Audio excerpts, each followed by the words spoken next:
नशा मुक्त भारत अभियान ये ministry of social justice and empowerment द्वारा प्रारंभ किया गया है। यह अपने में बहुत ही एक रिलेवेंट इनिशिएटिव है और मैं इस अभियान की सफलता के लिए अपनी हार्दिक शुभकामनाएं देता हूं।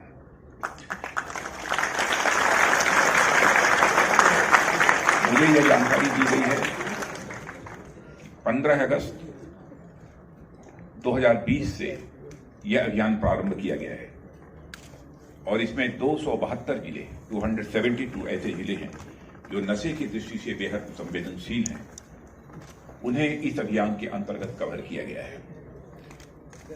मैं समझता हूं कि इस प्रयास की जितनी भी सराहना की जाए वह कम है। इसमें सारे युवा, बच्चे, बुजुर्ग, महिलाएं लगातार इस अभियान से जुड़ते चले गए। शिक्षण संस्थाएं भी इसके साथ जुड़ी हैं। कुछ अन्य संस्थाओं का भी सहयोग बराबर इस नशा मुक्त भारत अभियान को मिलता गया है। नशे के खिलाफ मैं यह मानता हूं कि यह सोशल जस्टिस एवं एम्पावरमेंट मिनिस्ट्री ने एक विशाल जन आंदोलन इस देश में खड़ा किया है। इसके लिए मैं इस मंत्रालय को अपनी तरफ से हार्दिक बधाई देता हूं। मुझे यह भी जानकारी दी गई है कि 8 करोड़ से अधिक लोगों तक इस अभियान की पहुंच बनाने में इस मंत्रालय को कामयाबी हासिल हुई है। लोग सब्सटेंस यूज के प्रति जागरूक हों, उसको जागरूक करने में हमारी एनसीसी के कैडेट्स ने भी बहुत महत्वपूर्ण भूमिका निभाई है। मैं अपने सभी एनसीसी के कैडेट्स को भी इसके लिए हार्दिक बधाई देता हूं।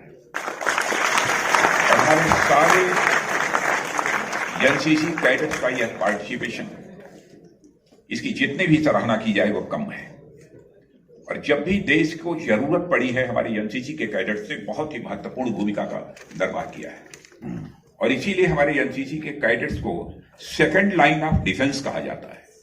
1965 के वार में सेकंड लाइन ऑफ डिफेंस के रूप में हमारे एनसीसी के कैडेट्स ने जो भूमिका निभाई है, उसकी आज भी जो लोग भी 65 के वार को जानते हैं वह इसकी चर्चा करते हैं और इस देश को स्पोर्ट्स, मेडिकल, पॉलिटिक्स बने में बहुत सारा यह भी आपको देखने को मिलेगा कि हमारे जो लोग इस समय काम कर रहे हैं इन क्षेत्रों में, एक एयरक्राफ्ट कैरियर जिसका नाम विक्रांत है, एयरक्राफ्ट कैरियर विक्रांत, जिसकी कमीशनिंग हाल में ही हुई है और हमारे प्रधानमंत्री जी के हाथों के द्वारा हुई है। आपको जानकर निश्चित रूप से गौरव की अनुभूति होगी कि इसमें 73% कंटेंट इंडिजिनस है, यानी वह स्वदेशी कंटेंट इस हमारे कैरियर एयरक्राफ्ट में है। यह भारत के लिए बहुत बड़ी उपलब्धि है और यह जितना बड़ा कैरियर है, आपको यह भी जानकर खुशी होगी कि विश्व में भारत अब 6ठा देश बन गया है जो इस प्रकार के एयरक्राफ्ट कैरियर का निर्माण करना प्रारंभ किया है। ऐसे कई मेजर इनिशिएटिव हम लोगों ने लिए हैं और मैं कह सकता हूं कि हमारा यह भारत सचमुच सुपर पावर बनने की दिशा में तेजी से आगे बढ़ रहा है। लेकिन कुछ बंधन भी हैं, कुछ बाधाएं भी हैं जो कि भारत को एक ऊंचाई देने में बाधक सिद्ध हो रही है और उनमें मैं मानता हूं कि एडिक्शन,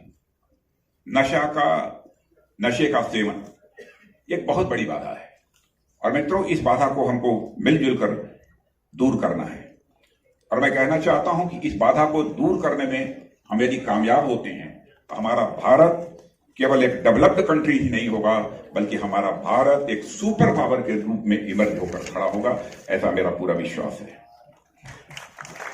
नशे और एडिक्शन से बच्चों, युवकों और परिवारों को मुक्त दिलाने का हम लोगों ने संकल्प लिया है और केवल संकल्प लेने से ही काम नहीं चलेगा, उसके लिए पूर्ण मनोयोग के साथ हम सबको उसमें लगना ही होगा। इसमें कहीं दो मत नहीं है। सब जानते हैं कि हमारे युवा ही देश के हमारे कर्णधार हैं और जब वही नशे में होंगे तो हम भारत को जो ऊंचाई देना चाहते हैं वह ऊंचाई देने में हम किसी भी सूरत में कामयाब नहीं हो पाएंगे। और मैं तो कहना चाहता हूं कि जैसे आजादी की लड़ाई हमारे देश के नौजवानों ने लड़ी है।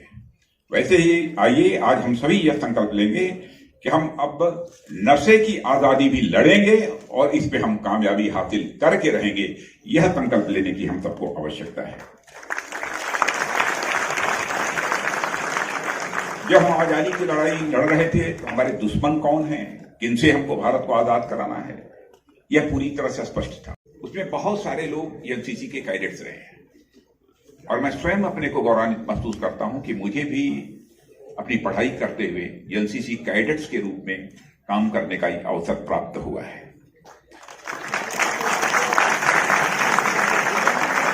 और एनसीसी कैडेट्स शिक्षा के क्षेत्र में भी जागरूकता पैदा करने का काम करते हैं, स्वास्थ्य के क्षेत्र में भी, स्वच्छता की दृष्टि से भी ये बहुत ही महत्वपूर्ण भूमिका का निर्वाह करते हैं।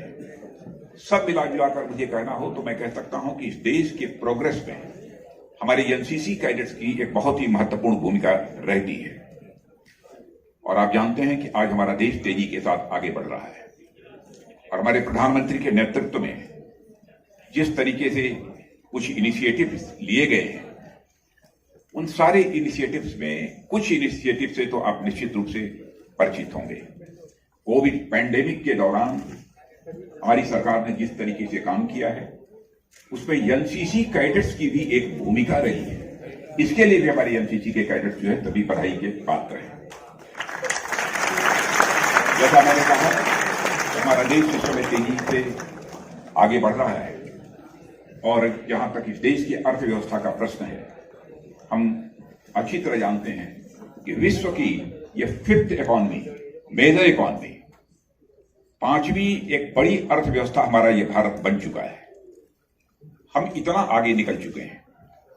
स्पोर्ट्स के क्षेत्र में हमारे athletes Asian games, Commonwealth games और ओलंपिक्स में अभूतपूर्व कामयाबी हासिल कर रहे हैं। और पहले की अपेक्षा आपने देखा होगा कि हमारे यह सब सारे नौजवान इन सब सारे कॉम्पिटिशन्स में अच्छी खासी संख्या में मेडल्स हासिल करने में भी कामयाब हुए हैं।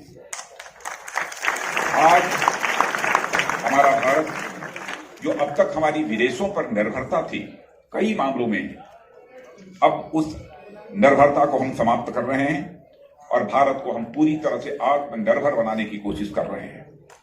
पहले हमारे रक्षा में क्षेत्र में भी बराबर तोप हो, गोले हों, बारूद हों, मिसाइल्स हों, एयरक्राफ्ट हों, यह सब सारा हम दुनिया के दूसरे देशों से खरीदते थे, उसको प्रोक्योर करने का काम करते थे। लेकिन आज मैं कह सकता हूं कि बड़ी संख्या में इन सब सारी चीजों का निर्माण हम लोगों ने भारत में करना प्रारंभ किया है। वह निर्माण भारत की धरती पर हो रहा है और हमारे भारतवासियों के हाथों से हो रहा है। यह हम सब के लिए एक गौरव का विषय है। अभी आपने देखा होगा कि हाल में ही एक एयरक्राफ्ट कैरियर, सामाजिक न्याय यह जो मंत्रालय है, अधिकारिता मंत्रालय है, इसको भी अपनी तरफ से इस नशा मुक्त भारत अभियान में कामयाबी के लिए शुभकामनाएं देते हुए अपना निवेदन समाप्त करता हूं। धन्यवाद। समाज सेवी संस्थाओं की भागीदारी इसमें जोड़ने की आवश्यकता है। हमारे जो विभिन्न धर्म गुरु हैं, उन धर्म गुरुओं की भी इसमें बहुत बड़ी महत्वपूर्ण भूमिका होती है। मैं पश्चिम बंगाल के अनेक मठों में और मंदिरों में वहां पर होकर आया।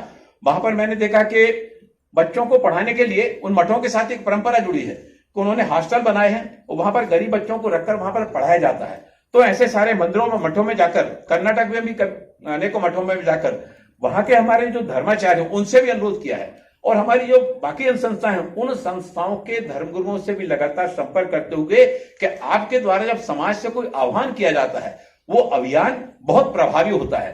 तो धर्मगुरुओं का भी इस अभियान में उनका भी योगदान जुड़े, इसके लिए भी लगातार प्रयास किए जा रहे हैं। हमने उन 5 एनसीसी कैडेट्स के बारे में सुना जो इस अभियान के कार्यक्रमों के साथ जुड़े हुए हैं और उन्होंने इस नेक काम में अपना अद्भुत योगदान दिया है। मुझे पूरा विश्वास है कि आप सबके सहयोग से हम भारत को नशा मुक्त भारत बनाने में सफल होंगे और यह क्रांति शांत नहीं होना चाहिए। ये केवल शपथ लेने तक ही इसका पूर्णता नहीं होना चाहिए, बल्कि इससे तो हमारी शुरुआत होना चाहिए कि अंतिम स्तर तक, जब तक कि हम पूरे देश को नशा मुक्त नहीं बना लेते हैं तब तक हमारे कदम नहीं रुकना चाहिए। मुझे पता है कि जैसा डी साहब ने बताया कि हमारे 70 लाख कैडेट हैं। यदि आप सब हमारे इस नशा मुक्त भारत अभियान के पथ प्रदर्शक के रूप में काम करेंगे तो मुझे आशा है कि आने वाले दिनों में इस समस्या को जड़ से उखाड़ फेंकने में हम सब मिलकर न केवल सफल होंगे बल्कि हमारी इस देश की इस बहुत बड़ी बुराई को खत्म करके वो जो हमारे देश की शक्ति जो नकारात्मक दिशा में जा रही है उस नकारात्मक दिशा में जाती हुई शक्ति को हम सकारात्मक ऊर्जा में बदलने में भी सफल होंगे। आप इस देश के भविष्य हैं। यदि आप आज देश के निर्माण में अपना कदम से कदम मिलाकर चलेंगे तब न केवल हमारा और हमारे देश के प्रधानमंत्री आदरणीय मोदी जी के सपनों को सफल करने में सफल होंगे, अपितु हम सब सामाजिक और आर्थिक दृष्टि से भी आत्मनिर्भर हो जाएंगे। भारत फिर से जगत गुरु बनने के सपने को पूरा करने में सफल होगा और कोई हमें जगत गुरु बनने से रोक नहीं सकता है। नशा मुक्त भारत अभियान के अंतर्गत हमने जो नवचेतना मॉड्यूल बनाया है, इस नवचेतना मॉड्यूल में कक्षा 6वीं से लेकर और 8वीं तक और कक्षा 9वीं से लेकर 12वीं तक 2 तरह की गतिविधियों के माध्यम से, 6वीं से लेकर 8वीं तक 3 तरह की गतिविधियों के माध्यम से और कक्षा 9वीं से लेकर 12वीं तक की कक्षाओं के लिए 6 तरह की गतिविधियों के माध्यम से इस नवचेतना मॉड्यूल के माध्यम है। या फिर एक बच्चा खोया क्यों रहता है, क्या इसके अंदर किसी तरह के नशे की उसके शिकार तो नहीं हो रहा, उसको पहचान करके कैसे उसको वहां से वातावरण से निकाला जाए, उसके अंदर की निराशा के भाव को समाप्त करके उसको ड्रग्स की तरफ बढ़ते हुए कदमों को कैसे रोका जाए। हमने शपथ लिया कि न केवल हम बल्कि हम अपने मित्रों को, समुदाय को, सबको जो इससे बाहर निकालने में हम अपना योगदान देंगे। नवचेतना मॉड्यूल का मैंने जिस तरह से उल्लेख किया, हम हमारे नवचेतना मॉड्यूल के माध्यम से 300 जिले, 30,000 स्कूल, 10 लाख शिक्षकों और 2.4 करोड़ छात्रों को कवर करने का हमारा लक्ष्य निर्धारित किया है। मैं आपको बताना चाहता हूं कि यह जो नवचेतना मॉड्यूल है यह नशा मुक्त भारत अभियान यात्रा में एक मील का पत्थर साबित होगा। मुझे पूरा विश्वास है कि हम सब देश भर के सभी विद्यालयों में, कॉलेजों में, विश्वविद्यालय के माध्यम से छात्रों के साथ और हमने इस अभियान को आगे बढ़ाते हुए नशे को कहें ना, जीवन को कहें हाँ। आपको जानकर आश्चर्य होगा कि 98,543 विद्यालयों, कॉलेजों और विश्वविद्यालय के माध्यम से 1.67 करोड़ से ज्यादा विद्यार्थियों ने अभी तक इसमें भाग लिया है और आज के इस कार्यक्रम से 17 लाख कैडेट्स की संख्या इस कार्यक्रम में जुड़ने वाली है। ये एक बहुत बड़ी संख्या है। मैं आदरणीय हमारे माननीय रक्षा मंत्री जी यहाँ पर बैठे हुए हैं, मैं उनसे अनुरोध करना चाहता हूं कि आपके कुशल मार्गदर्शन में, आपकी छत्र छाया में और एनसीसी कैडेट के साथ में देश भर का आज ये बहुत बड़ा बृहत्तर कार्यक्रम नशा मुक्त भारत अभियान के अंतर्गत होने जा रहा है। इसके साथ ही साथ मैं आपसे अनुरोध करना चाहता हूं आज के इस अवसर पर हमारे जो सेना के तीनों विभाग हैं, चाहे वो जल विभाग, जल की सेना हो, चाहे नभ सेना हो, थल सेना हो, इसके साथ ही साथ सीआरपीएफ और बीएसएफ, इन जवानों के साथ में भी और एक दिन और नशा मुक्त भारत अभियान का कार्यक्रम आपके कुशल नेतृत्व में आयोजित किया जाता है, तो ये हमारे अधिकारियों और जवानों का एक बहुत बड़ा संदेश देश भर में जाएगा और नशा मुक्त भारत अभियान को सफल बनाने में ये एक बहुत बड़ा मील का पत्थर साबित होगा और हम सब मिलकर इसको पूरी तरह से नशे को जड़ से उखाड़ फेंकेंगे। अंत में शपथ के कार्यक्रम कराए और उसमें 1,67,000 से 1,67,00,000 से भी ज्यादा विद्यार्थियों ने उसमें भाग लिया। आज यह जो कार्यक्रम हो रहा है, डीजी साहब यहां पर बैठे हुए गुरमीत पाल सिंह जी, एक दिन मेरी उनसे बात हुई थी और उन्होंने बताया कि एनसीसी के लगभग 17 लाख कैडेट्स पूरे देश में हैं। तब हमने उनसे कहा कि हम पूरे कैडेट्स के साथ में इस नशा मुक्त भारत अभियान की श्रृंखला को इसको हम जोड़ना चाहते हैं और आज बड़े प्रसन्नता की बात है कि पूरे देश भर के एनसीसी कैडेट्स आज के इस कार्यक्रम के माध्यम से जुड़े हुए हैं। एनसीसी कैडेट्स की ये जिम्मेवारी है कि वो समूचे भारत को संवेदनशील बनाने के लिए एक सजग सिपाही की भूमिका में, एक जागरूक नागरिक की भूमिका में हम सब, हमारा जो एनसीसी का डे होता है कई सप्ताह में एक बार होता है या दो बार होता है, तो हम अपने उस सप्ताह के दिन के अलावा, हम अपनी पढ़ाई के अलावा हमारे क्षेत्र में जो स्लिम बस्तियां हैं, उन स्लिम बस्तियों में जाकर हम चिन्हित करके कहां पर इस तरह का नशे का उपयोग करने वाले लोगों की संख्या कहां पर ज्यादा है, वहां पर परिवारों के बीच में जाकर एक पारिवारिक आत्मीयता का वातावरण उनके बीच में बनाते हुए कि नशा किस तरह से हमारे परिवार को, समाज को खोखला कर रहा है। और ये पूरे देश को जो है ना, ये देश के लिए एक बहुत बड़ी चुनौती है और हम सबको मिलकर इस चुनौती के विरुद्ध न केवल जागरूक होना है बल्कि इसके लिए समाज की भागीदारी भी जोड़ना है। और उसके लिए नुक्कड़ नाटक के माध्यम से, साइकिल रैलियों के माध्यम से, पेंटिंग प्रतियोगिता के माध्यम से, भाषण प्रतियोगिता के माध्यम से मंत्रालय के द्वारा स्कूल स्तर पर और महाविद्यालयीन स्तर पर, दोनों स्तर पर सारी की सारी प्रतियोगिताओं का आयोजन भी कराया जा रहा है। मैं आप सबसे भी अनुरोध करना चाहता हूं, आप भी अपने एनसीसी ग्रुप के माध्यम से और इस तरह की गतिविधियों को, हमारे डीजी साहब बैठे हुए हैं, डीजी साहब से मैं कहना चाहूंगा कि हमारे देश भर में हमारे एनसीसी कैडेट्स के बीच में भी इस तरह की गतिविधियों को आने वाले समय में वो बढ़ाने का उनके द्वारा प्रयास किया जाएगा। देश भर में लगभग 272 संवेदनशील जिलों को ऐसे चिन्हित किया गया था जहां पर व्यापक मात्रा में नशे का दुरुपयोग होता है। अभी 100 जिलों को और हमने उसमें शामिल किया है। इस तरह से 372 जिलों को टारगेट करके हम नशा मुक्त भारत अभियान वहां पर तीव्रता के साथ में लोगों को जागरूक करने के लिए, और जो लोग नशे की आदत के शिकार हो गए हैं उनको निकालने के लिए लगातार इस दिशा में मंत्रालय के द्वारा काम किया जा रहा है। जब तक कि प्रत्येक जिला ड्रग्स से मुक्त नहीं हो जाता है, तब तक कि आपकी भूमिका, आपका काम करने का तरीका समाज में आपको एक अलग पहचान दिलाएगा। मैं इस समय में आप सबका ध्यान आकृष्ट करना चाहता हूं कि नशीले पदार्थों के दुरुपयोग से संबंधित जो विकार है, ये बहुत गंभीर समस्या है। समूचे समाज का ताना बाना बिखर रहा है। कई परिवारों में हम देखते हैं कि लोग चाहे किसी तरह का नशा करके आते हैं, चरस का हो, अफीम का हो, स्मैक का हो, हेरोइन का हो, और भी अन्य नशों का पदार्थों का उपयोग करके जब घर में पहुंचते हैं, दिन भर का परिश्रम करके जब लोअर मिडिल क्लास का व्यक्ति जब घर जाता है और जो परिश्रम करके पैसा अर्जित किया है, उस पैसे को परिवार के विकास में, बच्चों की शिक्षा में, बुजुर्ग माँ बाप की सेवा में लगाना चाहिए। उसमें लगाने के स्थान पर जब वो इस तरह की नशे की आदत का शिकार हो जाता है तो उसको उसके बगैर रहा नहीं जाता है, और इसके कारण से तरह तरह की आपराधिक गतिविधियां बढ़ती हैं, हिंसा की गतिविधियां बढ़ती हैं, आत्महत्या की गतिविधियां बढ़ती हैं। मैं परसों ही बांग्लादेश की बॉर्डर पर था, पश्चिम बंगाल में था, और वहां पर बांग्लादेश की बॉर्डर पर था। बांग्लादेश की बॉर्डर पर बिल्कुल जहां पर हमारी फेंसिंग, वहां पर कई गांवों में मैं होकर आया, वहां पर नशा एक बहुत बड़ी चुनौती है। हमारे बीएसएफ के जवान उसको रोकने में बड़ी सक्षमता के साथ में, बड़ी चुनौती के साथ में वहां पर लगे हुए हैं। लेकिन वहां पर रहने वाले जो लोग हैं, मैं वहां पर एक विद्यालय में भी गया, बच्चों के साथ में भी, वहां के जो स्टूडेंट्स थे, उन स्टूडेंट्स के बीच में जाकर उनसे भी बातचीत की, गांव में जाकर लोगों से भी बात की। ये समूचे समाज के लिए एक बहुत बड़ी गंभीर चुनौती बनता जा रहा है। एक और हमारा देश के जो गृह मंत्रालय है, आदरणीय अमित शाह जी के नेतृत्व में नशे के कारोबार में लगे हुए कारोबारियों को, उनके विरुद्ध पकड़ने की, नशे की सामग्री जब्त करने की, और उस जब्त सामग्री को रखना नहीं बल्कि उसको भट्टियों के द्वारा नष्ट करने का अभियान गृह मंत्रालय के द्वारा तीव्रता से चलाया जा रहा है। वहीं सामाजिक न्याय अधिकारिता मंत्रालय के द्वारा इसके संबंध में, इसके पुनर्वास के लिए, नशे से ग्रसित लोगों के उपचार के लिए जहां चिकित्सालयों के माध्यम से, वहीं एनजीओ के माध्यम से, देश भर में एनजीओ के माध्यम से भी, और बहुत बड़ी संख्या में नशे से ग्रसित लोगों को उनके उपचार और रोकथाम के लिए और बड़ी मात्रा में प्रयास किए जा रहे हैं। लेकिन इस समय बहुत आवश्यक है समूचे समाज की भागीदारी जोड़ना, और वो समूचे समाज की भागीदारी जोड़ने के लिए ही विभिन्न तरह की गतिविधियों के माध्यम से सामाजिक न्याय अधिकारिता मंत्रालय, जैसे आपने देखा कि हमारी मंत्रालय की 2 लघु फिल्मों का प्रदर्शन किया गया।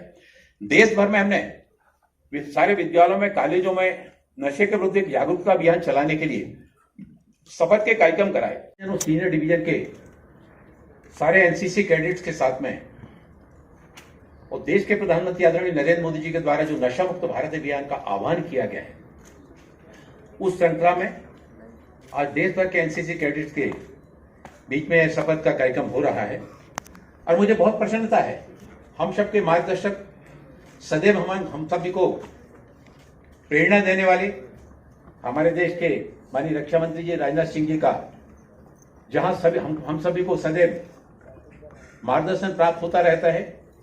जब इस कार्यक्रम में आमंत्रित करने के लिए मैंने उससे अनुरोध किया तो उन्होंने कहा कि नहीं, ये बहुत अच्छा कार्यक्रम है और मैं इस कार्यक्रम में अवश्य आऊंगा। उनके कार्यक्रम में आने से हमारे इस नशा मुक्त अभियान के गति को और भी ज्यादा प्रबल रूप से इसमें बढ़ावा मिलेगा। जब मैं देख रहा था कि हमारे एनसीसी कैडेट्स के द्वारा यहां पर आकर जिस तरह से हमारे साथियों ने अपनी बात को यहां पर, जो उन्होंने अनुभूति की है, जो समाज के बीच में जाकर जिस तरह से वो काम करते हैं, उसके बारे में अपने अनुभवों को यहां पर शेयर किया।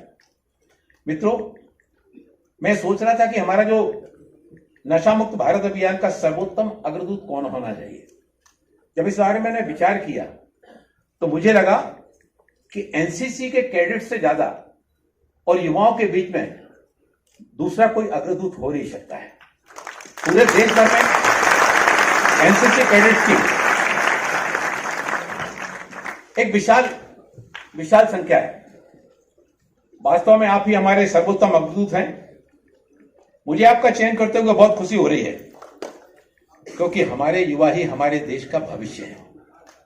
हमारे साथी जब बोल रहे थे कि आप जब आगे जाकर समाज जीवन के विभिन्न क्षेत्रों में आप देश का प्रतिनिधित्व करेंगे, किसी भी क्षेत्र में जाएंगे, आपने अपने शैक्षणिक काल में एनसीसी में रहते हुए जो आपने अनुशासन का पाठ, जो देश प्रेम का पाठ, जो सामाजिक समरसता का पाठ, अनुशासन का पाठ जो आपने सीखा है, समाज के प्रति दायित्वबोध का भी भाव आपने सीखा है। उन सारे भावों को लेकर जब आप समाज जीवन के विभिन्न क्षेत्रों में काम करने के लिए जाएंगे, तो आपका ये जूनियर डिवीजन हो या सीनियर डिवीजन, जिस डिवीजन में भी आपने एनसीसी में कैडेट्स के रूप में रहकर आपने जो कुछ सीखा है, वो समाज in the base study in Mumbai for a diesel bus that costing is coming to 115 rupees per kilometer. And today the tender which is received by CSL, the cost is 39 rupees per kilometer for non-AC Stock back on. Camera. Flash mode off. Button. Stock back needs. Average bus, probably in kilometers, the average running of the bus is not more than 210 to 230 kilometers per day. So you understand the economics, that how we are going to reduce the cost on particularly on fuel. Today, in Indian transport sector, the public transport is not in good position. The reason is that there is a huge losses of at least more than 20,000 crore to the public transport state corporations unit. And the reason for the losses is, the most important thing is conductor is taking money for the ticket, but he is not taking it to the account of state transport. And other is, you know that the using of diesel, there is also a big problem. So today, these two basic problems, because of that, our public transport is economically not viable. Now the best solution is, today in public transport, if we can use electricity, it is going to reduce not only pollution, but it is going to reduce our import bill. The transport sector is responsible for 13.5% of India's carbon emissions, out of which road transport is 90%. We have 29 crore registered vehicles on road, and the auto industry size is 7.8 lakh crores. The auto export is 3.5 lakh crores, and growth rate of vehicle is coming to approximately 10%. In Indian scenario, the population growth and economic growth is really a big problem for the country. And growth rate of vehicles, every year 10%, if you understand what is to be a big problem we are facing. The growth actually, as a minister, we are trying to make it automobile industry of 15 lakh crore. The most important reason is that this is the industry which is giving maximum employment potential. Crore jobs in the country, which is already given by this industry. The maximum revenue to state government and central government in the form of GST, this industry is giving. But the problem is that every time the traffic congestion, delays, air pollution, parking issues, import of crude oil, that is the economic problem the country is facing crucial. Then we are making many big roads. Now our plan is to make Delhi to Dehradun within 2 hours. Into this end of this December, this year, we will complete that new highway. Delhi to Dehradun 2 hours, Delhi to Haridwar 2 hours, Delhi to Chandigarh 2.5 hours, Delhi to Katra 4 hours, 6 hours, Delhi to Amritsar 4 hours, Delhi to Srinagar 8 hours, and Delhi to Mumbai 12 hours. So we are making good roads, but at the same time our import bill is increasing. Today we need to discourage use of personal vehicles and promote maximum use of public transport. But first of all, we need to understand what is exactly the strength and weakness. I will request Honorable Minister of Delhi that just 15-20 days before launch a double-decker electric bus in Mumbai. So, in European countries, anywhere there are good luxury double-decker buses. And now the people want more comforts and less rate. It can be possible if you want to take the people from who are using car, you have to give them good comforts. Just like business class seat, laptop and all type of facility will be there. If the luxury air conditioned coach is there, then it is economically viable. Because of the saving in fuel, the cost will be less. And then we can make this public transport, we can make more popular. And that is the reason that we need to improve some of the particular important things in public transport. As far as electric as a fuel, the cost economics is already there. And the successful experiment, which always I want to recommend, is of London transport. You don't need to invest any capital. At least I am in the road construction. I am every year making road construction of 5 lakh crores.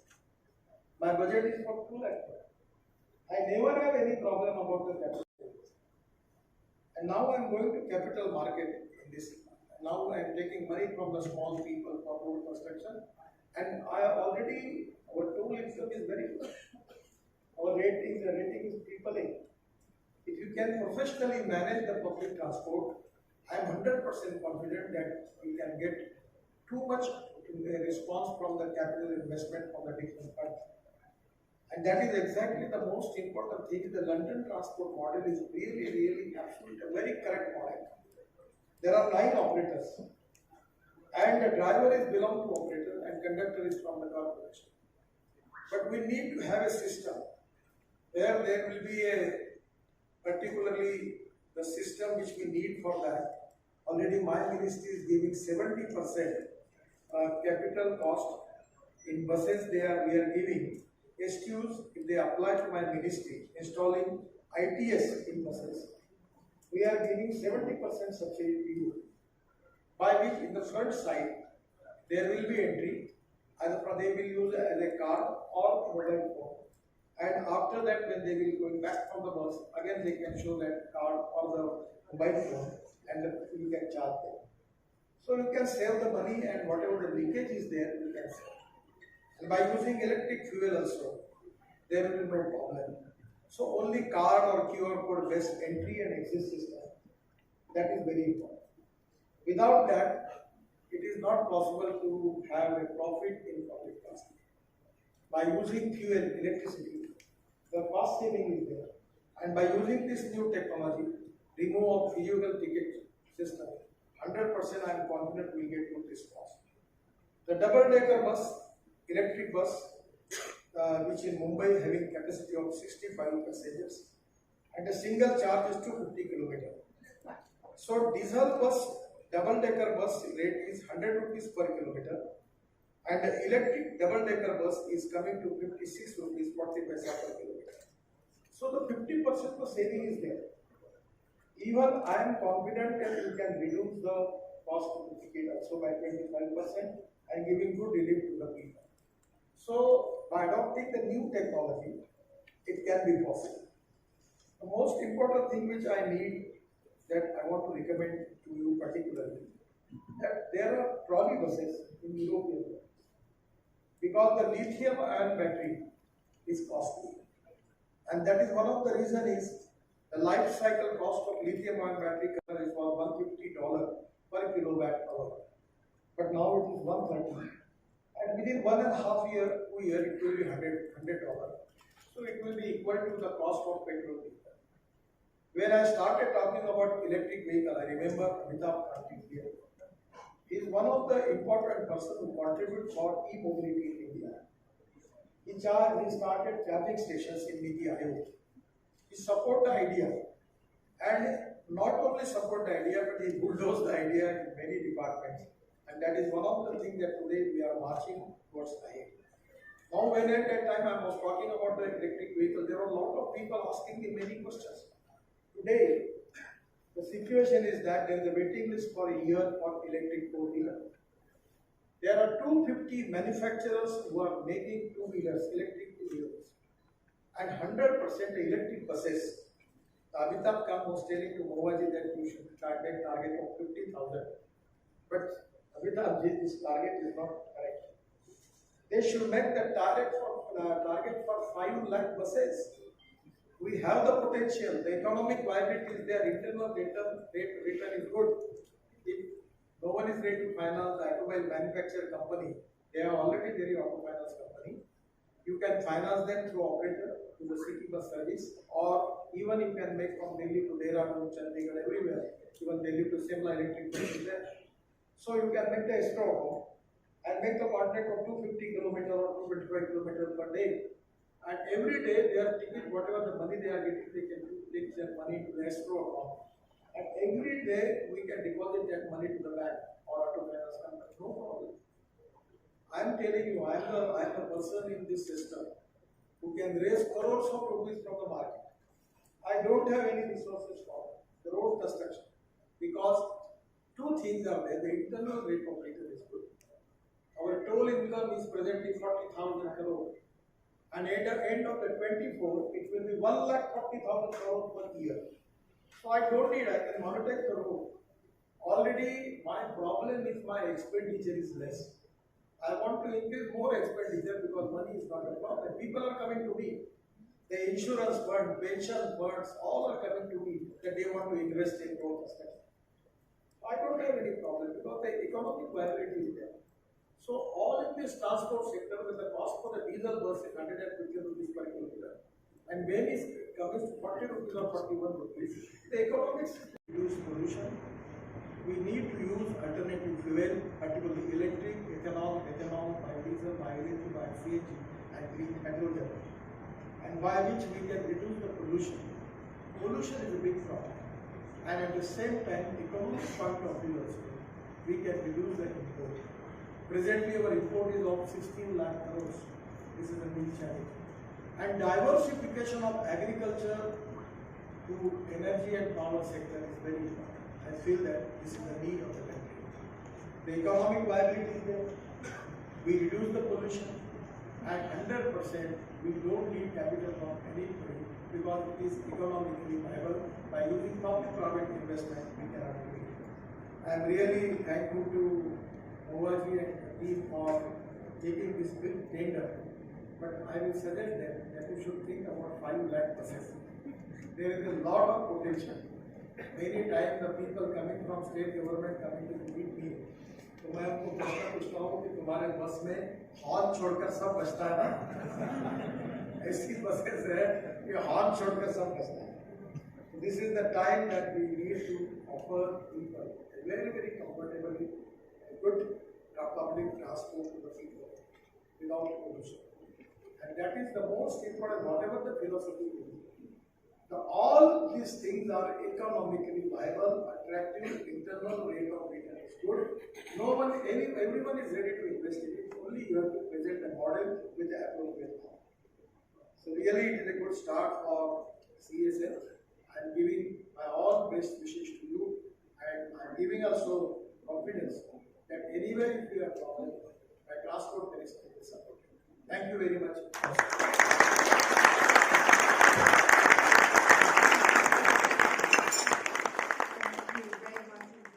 That investments in environment, sustainability and governance will play a crucial role in not only meeting our shared goal of $5 trillion economy,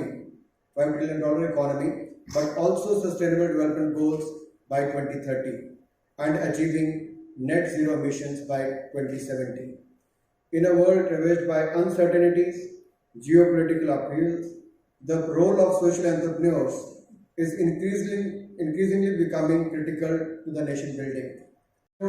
Put their innovative ideas into action, build a team, align beneficiaries and stakeholders, raise necessary funds, and drive the organizations with their passion and energy towards solving a critical issue, be it reduction of poverty, education of children, empowerment of women, climate change mitigation, healthcare, you name it, and you have seen many examples here today. Padma Shri awardee Sridhar Vem, who started his entrepreneurial journey from a rural area and is now encouraging rural youth. Ms. Meera Shenoy is doing a remarkable work in the field of market-linked skills training for rural, tribal and disabled youth with Youth for Jobs. Shri Madan Padaki has built One Bridge, a network of thousands of village entrepreneurs making villages self-sustaining. Today, entrepreneurs are finding innovative solutions to some of the most pressing problems facing the planet. They are providing new age solutions to the challenges of urban population and disrupting the rural economy alike through their high-tech problem solving, even in the realms of agriculture productivity, rural livelihoods and livestock well-being, amongst others. The COVID era demonstrated merit domains where social entrepreneurship provided the much-needed relief.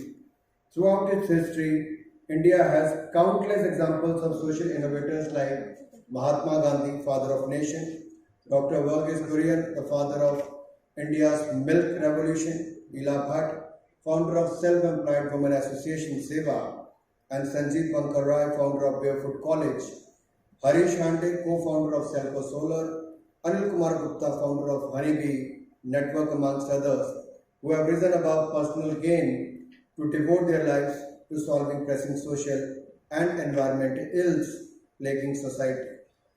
These extraordinary individuals made the magic happen by consciously, carefully and responsibly making method out of the madness of human existence. I strongly believe that entrepreneurs and intrapreneurs are essential for the success of almost any human endeavor. Government support has been key in providing critical enabling assistance and state-of-the-art infrastructure, be it broadband, to enhance internet access in rural areas or digital literacy and financial inclusion programs. While I was looking at the video of message of Mr. Osama from the Digital Empowerment Foundation, I could see during the time of COVID-19 pandemic how digital revolution has helped Indians not only to order online but for the basic necessities which have been fulfilled, and I'm sure you are not going to stop only in Nuuk, but you're going to expand it to other parts of the country as we have seen in the video. And I look forward for your presence in the Himachal in the coming years as well. Furthermore, India has seen a meteoric rise in the number of startups in the last decade. As we have seen even during the pandemic, the number of startups who have become unicorn has gone up to 105, and 50 out of them became unicorn in the last 2 years of pandemic. That is the caliber of Indian youth and how they have made India among the top 3 startup nations in the world. In order to provide the right mentoring and guidance, Prime Minister Modi in 2016 set up the Atal Innovation Mission, a flagship initiative to foster innovation and entrepreneurship in schools, colleges and society at large, and promote a culture of innovation and entrepreneurship in the country. It has taken a holistic approach to ensure creation of problem-solving innovative mindset in schools and colleges, creating an ecosystem of entrepreneurship in universities, research institutions, private and MSME sector. More than 9,500 Atal Tinkering Labs have been established in the 722 districts of India. Entrepreneurs have actively contributed towards government's vision of an Atmanirbhar Bharat. Almost 4 startups are recognized in India every year, with 45% belonging to Tier 2 and Tier 3 cities, and 46% of the startups are founded by women entrepreneurs today. And amongst the top 5, we have seen there are 3 who made it to the top 5 today. Congratulations to all the women achievers. The government of India is constantly pushing boundaries, building bridges with the international community, facilitating finances and enabling ease of doing business. That is encouraging and ensuring that Indian startups are socially responsible, technologically innovative and globally competitive. I congratulate once again all the winners with the hope that all the social innovators, disruptors and leaders gathered here today will rise up to the occasion, realize Prime Minister Modi's vision of an Atmanirbhar Bharat and lead the country in the Amrit Kal. I also take this opportunity to extend my heartfelt thanks to Shyamji and Hariji and also to Mrs. Shaw for taking this initiative and giving a platform to all the young social entrepreneurs who have put in their hard work, who have spent in the last more than a decade or so in reaching to this level. Their work has been recognized by you, and I'm sure many others, when they learn about them and their work, will start and become the social entrepreneurs, solve the problems faced by the country in various parts of the India. I was looking at various models from Aniket's हक दर्शक. सरकार योजनाएं तो बहुत लाती है और इसी मंशा से लाती है कि हर लाभार्थी को उसका हक मिले. लेकिन बहुत मैं श्याम जी से बैठे बैठे बात कर रहा था कि प्रयास यही होता है कि पहुंचे, लेकिन बहुत सारे कारण होते हैं कुछ राज्य में भी, क्योंकि राज्य की सरकारों के माध्यम से ही आपको इसको इम्प्लीमेंट करना होता है. सो central government can't directly give benefit to the beneficiaries. We have to go through the state governments, and there is a challenge at times when you are not on the same page and that kind of interest is not taken at the state level or at the district level. And I'm sure your Yojana card is going to help not only few but millions of Indians. मेरा हक एथेरा है, ये तो गाना था, लेकिन आपने हक पहुंचाने का काम किया है. हक दर्शक बनकर आपको इसके बहुत बहुत बधाई, बहुत बहुत शुभकामनाएं. We talk about waste and we have seen many who don't even touch the waste, maybe outside their home, inside their home. They don't want to be part of the Swachh Bharat campaign, but actually on the ground I've seen a sea change in the last 7-8 years, where when we go to the schools, they are much more neater and clean. I mean, there's a change in the children. We have seen a change in the children below the age of 16 to 18 years. The mindset is different. And I grew up in a joint family, and within the big family, we have seen few children who are disabled, today you can say especially able, Divyang जिनको हम कहते हैं. Even in that joint family, I haven't seen many to come forward and help them. और मैं किसी बाहर की बात नहीं कर रहा, मैं अपने ही परिवार की बात कर रहा हूँ. बाहर तो देश लेना बहुत आसान होता है. And to start something in villages, teach them, educate them, give them soft skills and make them employable was not easy, man. Well done, Meeraji, you have done a fantastic job. Inspirations to many. मैं तो आए गांव से, बहुत छोटा सा गांव है हमीरपुर में, समीरपुर. हालांकि हिमाचल के लोग बहुत मेहनती और ईमानदार होते हैं. फौज से लेकर लोगों के कारखानों तक सब जगह काम भी करते हैं. But to create employment at the grassroots level in the villages, the kind of products, then also to win their hearts, ask them to, buy online, order online, help them to be part of they are not Walmart or Amazon or other platforms.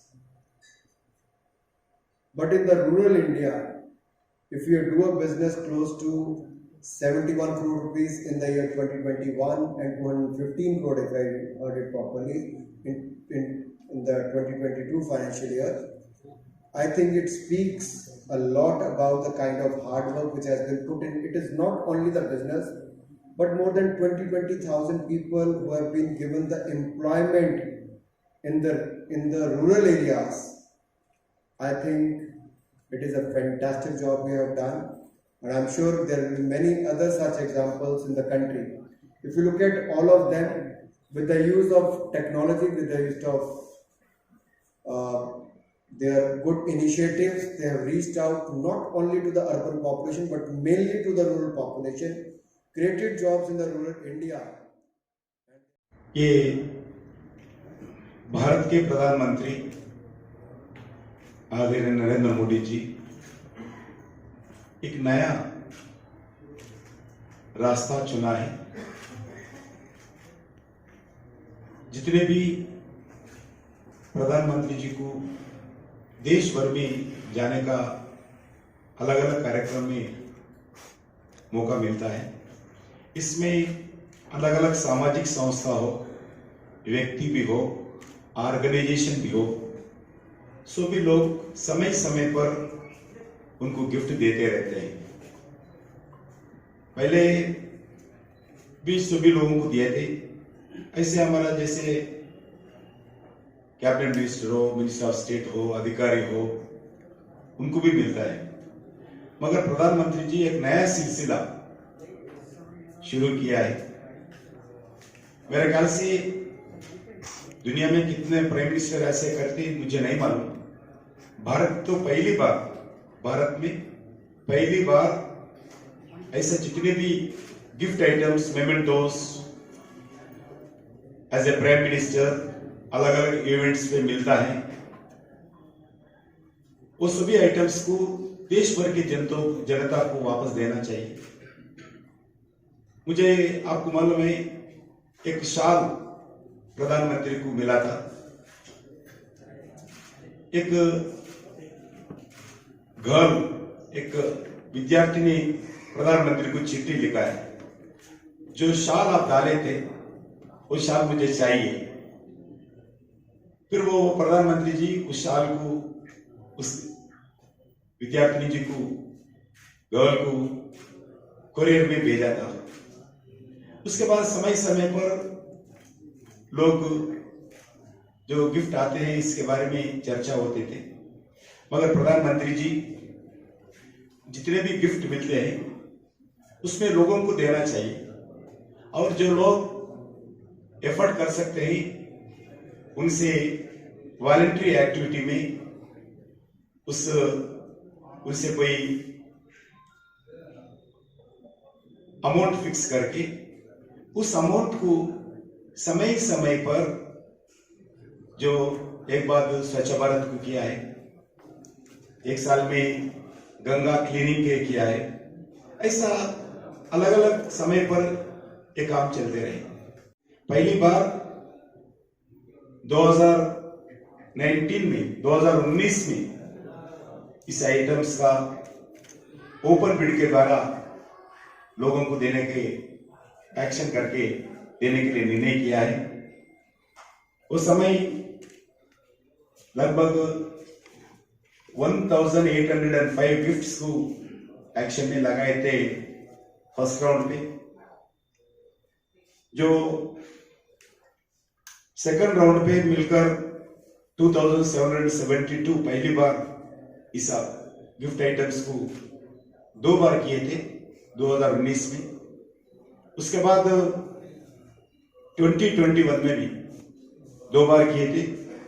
उसमें first round में 1348 items and gift items को, mementos को action किए, और fourth round में भी जो 2021 में 1222 ऐसे आइटम्स को एक्शन में जनता के सामने, देश के सामने ओपन बिडिंग के द्वारा देने का निर्णय किया है, क्योंकि हर विषय पर हमारा प्रधानमंत्री जी, आपके प्रधानमंत्री, हमारा प्रधानमंत्री, देश का प्रधानमंत्री देश के हित के बारे में सोचते हैं। एक आदर्श देश के सामने एक रखना चाहते हैं। इसी दृष्टिकोण से जितने भी इसके द्वारा जो छोटा अमाउंट हो, बड़ा अमाउंट हो, हर एक रुपए देश के हित के लिए काम हो। घर में पड़े रहे तो कोई फायदा नहीं, इसलिए हर विषय पर देश के हित में सोचने का एक नया एक हिस्ट्री बार बार देश के प्रधानमंत्री नरेंद्र मोदी सोचते रहते हैं। ये साल जो 2022 आज से शुरू करके ये कार्यक्रम नए के जगह के कारण, मगर वेबसाइट में सब कुछ अवेलेबल रहते हैं। फोटो के साथ 1222 आइटम्स को वेबसाइट में हम रखे हैं। कोई भी बिडिंग करना चाहते हैं उस आइटम का एक बेस प्राइस ही रखे हैं। बेस प्राइस इसमें 2.7 करोड़ से लेके पूरा आइटम इसमें एक्शन के लगे। इसमें आप सब लोगों को मालूम है गणेश जी का मूर्ति भी है, स्वामी वेंकटेश्वर स्वामी जी का मूर्ति है, शिव जी का जो त्रिशूल है, अलग अलग गिफ्ट आइटम्स है। इसमें स्पोर्ट्स का जो अभी अभी कॉमनवेल्थ गेम्स में अपने देश के क्रीड़ा का जो सफल जो खेल कर देश के साथ, देश के लिए जो मेडल्स ला किया है, वो प्रधानमंत्री जी को जो कॉमनवेल्थ में खेले थे, जिस स्पोर्ट्स इक्विपमेंट्स पूरा कुछ लोग वॉलंटियरली प्रधानमंत्री की गिफ्ट किया है। उस इक्विपमेंट की, स्पोर्ट्स इक्विपमेंट जो क्रीड़ाकार कॉमनवेल्थ में जिस इक्विपमेंट के साथ भारत को पदक लाए हैं, वही इक्विपमेंट प्रधानमंत्री के दिए हैं। वो इक्विपमेंट पूरा जितने भी प्रधानमंत्री को क्रीड़ाकार दिए हैं, वो भी आज एक्शन में बिडिंग के द्वारा देश के जनता को देने के लिए निर्णय किया है। उसमें कॉमनवेल्थ गेम्स के 2022 का है, पैरा ओलंपिक्स के 2022 का साल का है, थॉमस कप चैंपियन साल का इस साल का ही थॉमस कप ऑफ चैंपियनशिप ये भी है। इसमें लगभग स्पोर्ट्स का 25 क्रीड़ाकारों का गिफ्ट आइटम प्रधानमंत्री के दिए थे। ये सब आइटम्स आज ये बिडिंग के द्वारा लोगों को देने के लिए निर्णय किया है। इसमें सभी कलाकार, इवन टी शर्ट्स भी है, टी शर्ट्स के ऊपर भी कलाकारों का सिग्नेचर भी है। इसलिए इस स्पोर्ट्स का एनकरेजमेंट हो सकता है। एक जो क्रीड़ाकार प्रधानमंत्री जी को जो आइटम दिया है, वो और एक उत्साह, मेरा गिफ्ट आइटम को लोग खरीद लिया है, ऐसा जो एक माहौल देश में बनना चाहिए, इसलिए वो आइटम भी आज इधर लगे हैं। उसके साथ साथ जो अयोध्या का राम मंदिर का एक टेम्पल का जो डिजाइन है, वो भी इस में लगा है। उसके साथ साथ वाराणसी जो विश्वनाथ मंदिर का जो टेम्पल का है, वो भी गिफ्ट किए थे, वो भी इसमें लाए हैं। मूर्तियां भी हैं। गोंड आर्टिस्ट का जो रियल गोंड समाज के रहते हैं, ट्राइबल समाज के, वो लोगों का आर्टिस्ट जो पेंटिंग करके प्रधानमंत्री को दिया है, वो भी इस पद्मश्री गोंड कलाकार पद्मश्री श्री बच्चा सिंह श्याम जी, उनका भी पेंटिंग आज इस बिल्डिंग में लगाए हैं। उसके साथ साथ चित्रकला पेंटिंग्स भी है। बिल चित्रकारिणी जो पद्मश्री अवार्डी है, बोरी भाई, उनका भी अलग अलग पेंटिंग्स प्रधानमंत्री को समय समय पे दिया था इस साल, वो भी पेंटिंग्स आज इसमें लगाए हैं। उसके साथ अरुण योगराज जी का भी जो आदरणीय प्रधानमंत्री जी को एक नेताजी का मूर्ति प्रेजेंट किए थे अरुण योगिया जी, वो भी मूर्ति आज इस एक्शन में है। वैसा ही जो जितने भी आपके सामने लगाए, मैं चाहता हूं ये संदेश जो उत्साह है, जो गिफ्ट आइटम खरीदना चाहते हैं उन्हीं तक सबको पहुंचे। और इसमें जो लास्ट ईयर में देखते हुए इस मीटिंग्स को जो लोग आते थे, कुछ लोग तो अगर बेस प्राइस से ज्यादा 500% भी डाले थे, कुछ लोग 250% भी डाले थे और हाउस ज्यादा भी डाले थे, मगर लेने के समय थोड़ा प्रॉब्लम हुआ था। इस साल कोई भी मीटिंग करते हैं उसके नया नाम सम किया है, वो वेबसाइट में है, आप लोग भी देख सकते हैं। अच्छी एक वातावरण में सभी लोग बिडिंग करके, जो जेन्युइन लोग हैं वो बिडिंग कर सकते हैं, जो जेन्युइन लोग हैं इसको कर सकते हैं।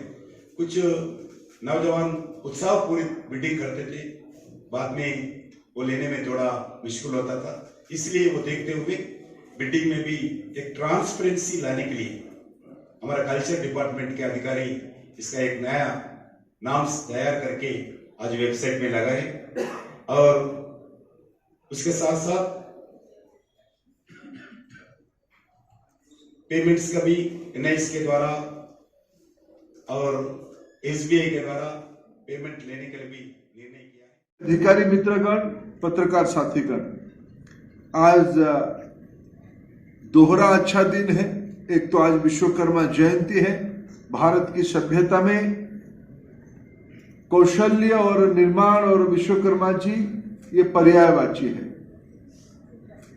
उन्हीं के जयंती के अवसर पे हम लोग कुछ दिन पहले मिले थे।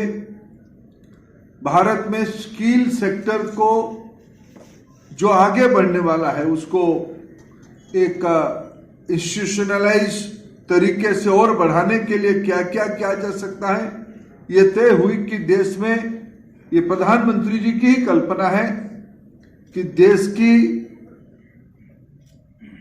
स्किल मैन पावर का भी कन्वोकेशन होनी चाहिए।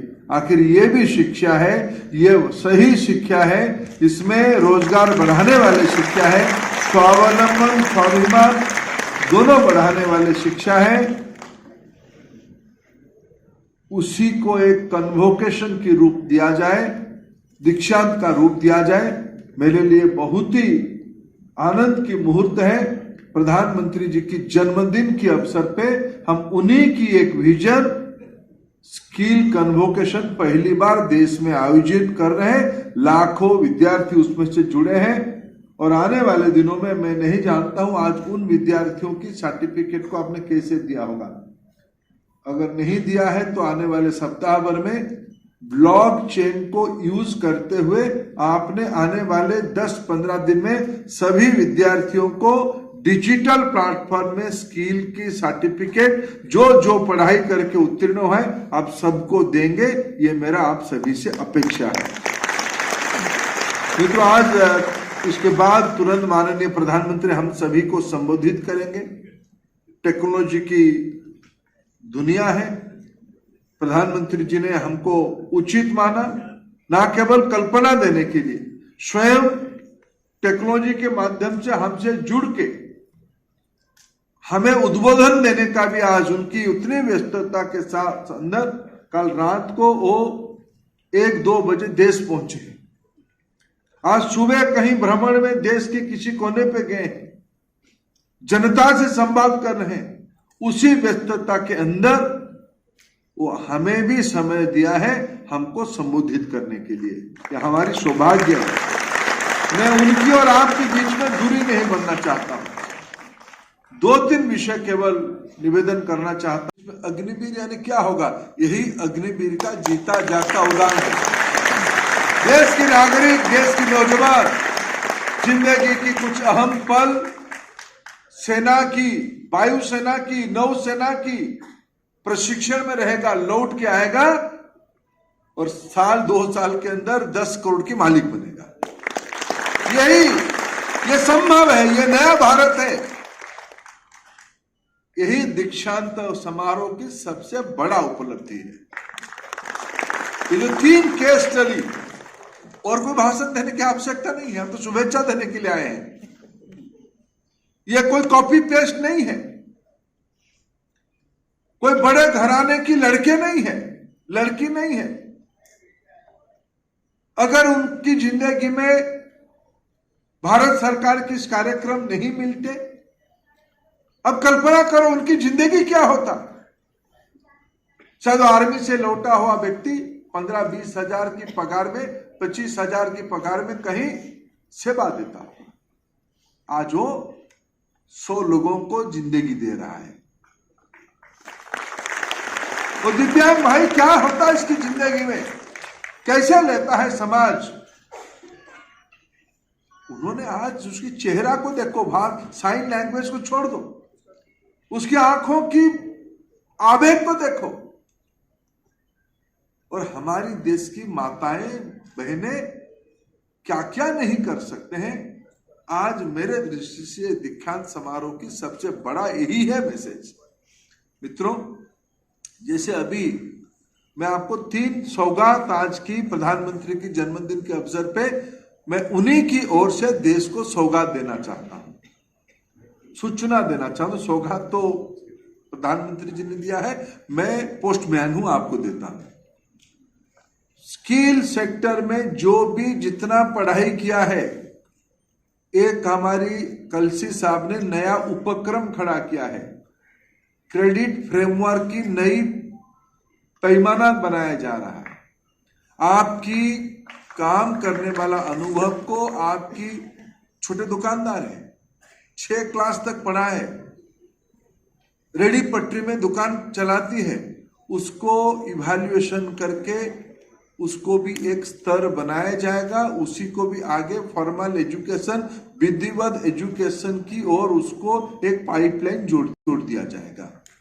आप चाहोगे मैट्रिक पास करोगे, आप चाहोगे कॉलेज की डिग्री ले लोगे, आप चाहोगे आपकी विद्या की MBA करोगे, आप चाहोगे आपको PhD की डिग्री भी दिया जा सकता है।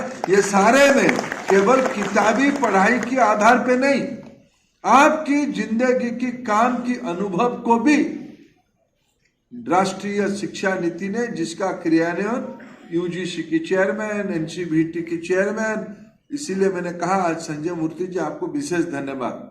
हम सब स्किल वालों के वहां आके उच्च शिक्षा की सचिव आया, यानी ये तो हमारा डिग्री की ओर रास्ता खुल गया है।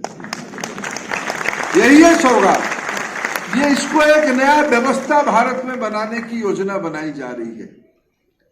दुनिया भर की नया skills, future of the job क्या है, कंप्यूटर की कोर्स, एडवांस क्या क्या हो सकता है, ये आज स्किल की दुनिया में जुड़ गई है। ना केवल इलेक्ट्रिशियन, प्लम्बर, ब्यूटिशियन, ये स्किल नहीं है, ये तो है ही। ड्रोन चलाने की क्या स्किल्स है, आज इसकी MOU हुई।